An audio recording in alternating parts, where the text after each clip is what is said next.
What's up, guys? And today, I have a question for you. So out of these two consoles, which one is better? Well, it's the Switch. But the NES has one unique strength that the Switch doesn't have.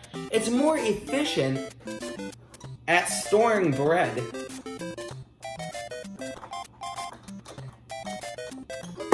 I bet you not even one slice of that would have fit in the Switch. The NES. This is Nintendo's first major home console, and I have a soft spot for this guy.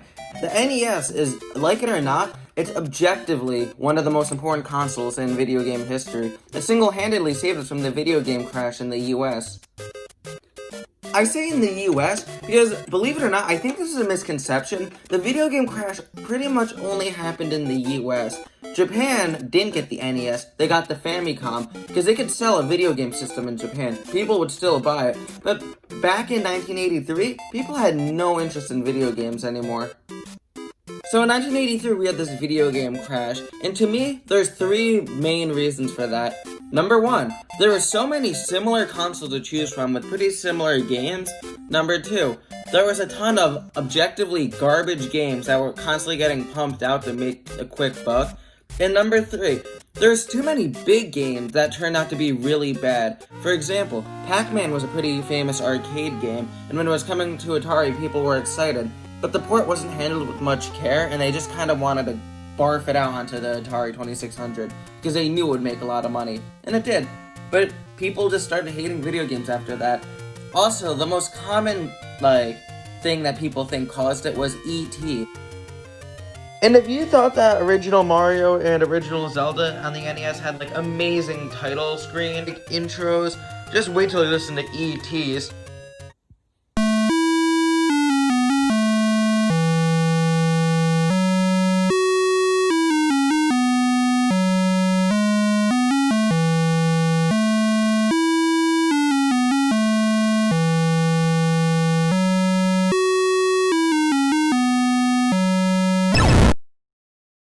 I don't know about you, but I think that is objectively better than the Mario and Zelda one. E.T. was a bad game, but if you didn't know, that only had 3 months of development, so you couldn't really make a quality game in that time. People stopped caring about games, so how could Nintendo sell their console in this dead market? They made Hammer and Harry and a game about an overweight Italian, that's how. That and they bundled it with a robot and tried to say it was an entertainment system. Yes, I'm talking about no other than Rob the Robot, my favorite Smash Bros. Character from my favorite game. So when people say, oh, why can't Goku be in Smash? He's not from a video game. What game is Rob from? You can't Stack Up and Gyromite? He's like a second player. That's like having Duck Hunt person be in the game. Not the dog and the duck, the third person. But that's besides the point. But Rob was kind of just like a really bad peripheral. He was only there to intrigue kids so they'd see it and they'd be like, wow, I want that robot. Not, wow, I want to play on this entertainment system. But he was only compatible with two pretty mediocre games, one of which is easier just to press A and B on the second controller. And the other one, you didn't even have to do the task. It'd tell you to stack up, name drop, the blocks, and then it would say, oh, did you do the thing? And you can just say, yeah, I did it, even though you didn't do it. So Rob was just kind of bad. I know what you're thinking. Oh, wow, NES games are pretty bad nowadays. And you're right, but you need to realize that all these games started on the NES. Except Pokemon. And Kirby. Doesn't matter, just listen. So, do you like Mario, Zelda, Kid Icarus, Castlevania, Mega Man, Punch-Out, Muppet Adventures, Chaos at the Carnival, or Metroid? If you like any of those games, then you have to thank the NES for starting them. But wow, these games don't hold up well today. Yes, they don't. Let me explain. So back then, in the far-off year of 1985, games were short due to limitations of the cartridges. So game developers had to make their games very difficult just to artificially extend the playtime so it makes you feel like it's a longer game, or you're just dying a lot. I hate this design philosophy. To me, it's just not fun. But with very limited storage, that's what you had to do. I'm not old enough to enjoy these, but I don't have fun playing any NES games really besides Mario 1 through 3 and Kirby's Adventure. But I would say gaming truly started to get good with the SNES. To me, the NES was when video games were in their infancy. Developers were making pretty good games, but when the SNES came around, basically all of those old games got better, superior sequels in every way. So let me ask you a few questions. What do you like better? The Legend of Zelda or A Link to the Past? Metroid or Super Metroid? Kirby's Adventure or Kirby Superstar? Mario 3 or Mario World? It's Mario World.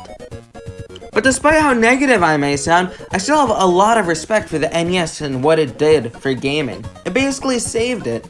But let's move on to the controller. It's fine. It's just a rectangle with 2 buttons and a D-pad. Start and select don't count.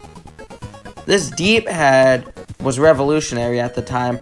Before that, consoles had a joystick. The D-pad to me is like the ideal way to control 2D games.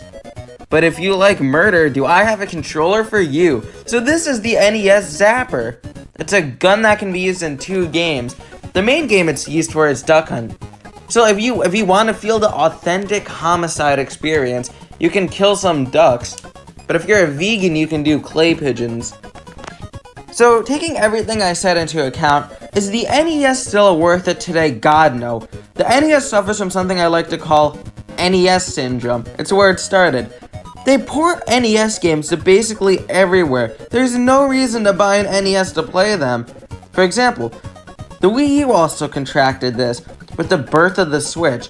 Basically, every single Wii U game is now on the Switch, so why would you buy a Wii U when you can play better versions of all of them?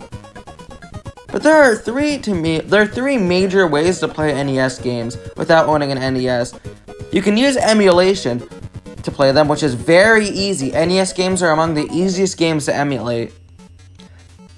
Also, you can get the NES Classic, which has most of the major NES games on it anyway. Like, what are you missing? Like Clue Land? And then finally, Nintendo Switch Online. If you have a Switch, and you have the online membership, you basically get a ton of NES games for free every month, and they keep updating it. But I still love the NES though.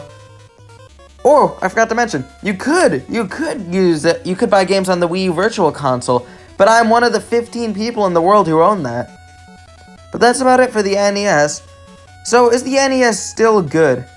Yeah and no. So the games aged a little bit. The console, I like the console a lot. It has a lot of character. It's not just like a standard console. To me, it looks cool. I wouldn't recommend buying the NES in 2020 or onwards unless you're like a huge Nintendo fan. Like I said before, the NES is prone to hardware failure, so if you were to buy the NES, it wouldn't even last you too long. But I'd still say the games are good. Try them out if you haven't.